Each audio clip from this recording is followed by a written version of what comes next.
What is up guys, Morton here from SteamFirst.com with a review for Wargame Red Dragon, a military real-time strategy game developed by Eugen Systems and released April 17th, 2014 on Steam for $40.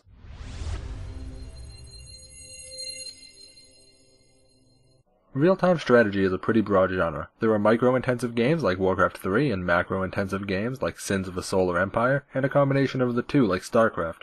And then there's games like Wargame Red Dragon, which are kinda their own thing. The gameplay of Wargame Red Dragon is really in-depth, which is fine, in fact it's good. A military RTS game should have a lot to it. There's a large amount of units, lots of different soldiers and tanks and attack planes and such. The problem is, figuring out what any of them do is quite the project. Still though, I don't really mind that. If you pick up a game like StarCraft, you'd have the same issue while learning all the units, but there are just so many here that it's kind of overwhelming. The gameplay has three phases: the strategic map phase, the deployment phase, and the combat phase. The strategic map phase basically involves you taking your battle groups, which are your units, and moving them where they need to be, either pushing forward into enemy territory or pulling back to defend areas of your own from enemy invasion. This is the shortest part, but it's quite important. This is where you buy reinforcements and position yourself to win battle. The deployment phase happens after you launch a battle. During this part, you use your command points to place down your units and choose their location. Your number of command points are based on your battle group positioning during the map phase. You can get a large number of units, with soldiers costing the least and things like planes costing significantly more. After you purchase your units and place them where you want, the combat phase will begin. The combat phase is exactly what it sounds like. You control your units and try to push up and defeat your opponent. It basically works similar to other RTS games. You can split your units up however you want and have them try to flank or take cover or whatever you decide is most important at the time. It works pretty well. The battles are quite slow paced compared to other games, but they certainly aren't boring or anything, and you can increase the speed the battle takes place at if you want a bigger challenge. There's not really much micro involved, although there is a little bit, and you do still have to keep track of your units and know what to do and when to move forward or fall back. And that's basically the entire game. You move your battle groups around during the map phase, and then battles can begin whenever you're in the same area as your opponent. And that all sounds pretty simple, but it certainly isn't. This is hands down the most unintuitive game I have ever played. Everything from how strong a certain unit is, to what your immediate objective is, to how many points you have, to what battle groups do, is just completely up to you to figure out. There is a tutorial, but it's completely pointless. It's about 100 paragraphs long with a few pictures, and you have to read through the entire thing. And afterwards, you still won't really have any idea what you're doing. There's absolutely no reason they couldn't make a quick tutorial mission, showing off the phases and explaining how to do certain things. Honestly, it took me a good 5 minutes just to figure out how to move my battle groups, because sometimes the game doesn't want you to move where you obviously should be able to move. Figuring out how to do just about anything is pretty hard. It's just really frustrating, and it gets worse in battle. You can have twice as many points, meaning you can have twice as many units, and still get destroyed in a battle for seemingly no reason. The AI is always in the perfect spot, so for you to get in an equally good spot is quite challenging, especially when it takes about 10 battles just to figure out exactly what you're doing, and by that point you've already failed the first mission once or twice. And the hotkeys are completely all over the place. Why is attack hotkeyed to Q when A is attack in every other game? And in Wargame Red Dragon, A just moves the screen because you can't move the screen with your mouse for some completely inexplicable reason? Yes, the tutorial is there, but it's just not enough. The gameplay gets a 3.5 out of 5. It's pretty fun and there's certainly a lot to it, but I'm relatively sure that even after playing this game for hours, I still only know how to do about half the things. It's all just trial and error. You click buttons and see how many points you gain or lose for things. I would have enjoyed this game significantly more if I wasn't frustrated for the first few hours, just because without a useful tutorial, it's very hard to figure things out. But I can't really fault the game that much, because this game was made for fans of the franchise and hardcore military RTS fans, and not really people like me that play a multitude of games without ever focusing on getting good at one genre.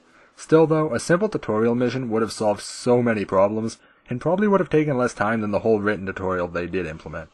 There are 4 missions, each a reenactment of a war in history. You play as South Korea in 1987, China in 1979, the United Kingdom in 1984, and the USSR in 1984. Each mission is an accurate representation of the past, at least as far as I could tell from my limited knowledge and some Google searches, where you play as one of the mentioned countries and defend or attack an area. So the story is basically what you'd read in a Wikipedia article if you looked up the conflicts. If you're super into history but for some reason don't know about these things, then you'll probably find the missions interesting. If you don't care about history, you'll probably find them boring and skip over the text and the cutscenes. This makes the story kind of hard to rate. It's obviously not creative or unique, it's just factual history.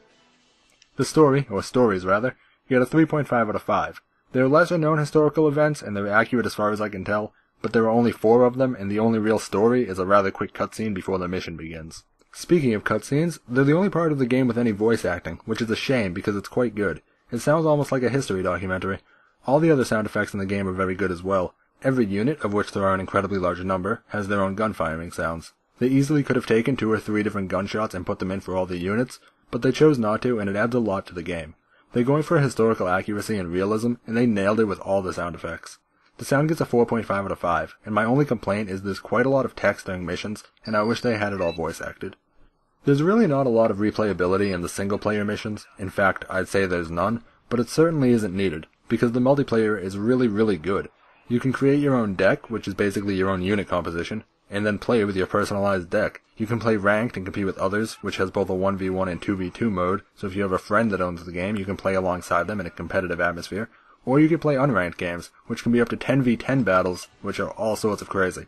The multiplayer is fun, significantly more so than the single player in my opinion, and it seems to work very well, although it can take a long time for game lobbies to fill up.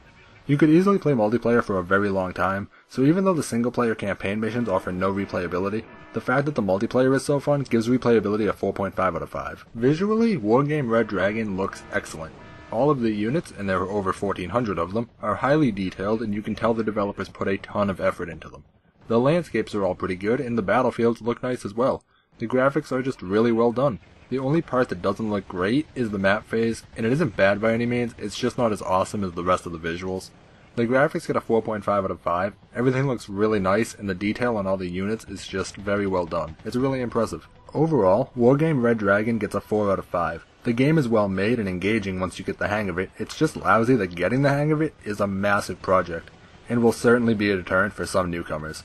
Even though they have a tutorial written out, it's really just not that helpful, and a tutorial mission that was just one round would have gone a long way to making the experience far more enjoyable. That being said, everything else about this game is fun, and if you're a fan of the RTS genre and looking for something really in-depth, this is a good place to start. You may need to watch some YouTube tutorials to figure some things out, but as long as you're willing to do that, you should have a good experience. For $40, you'll get around 15 to 20 hours of campaign missions and then countless hours of multiplayer.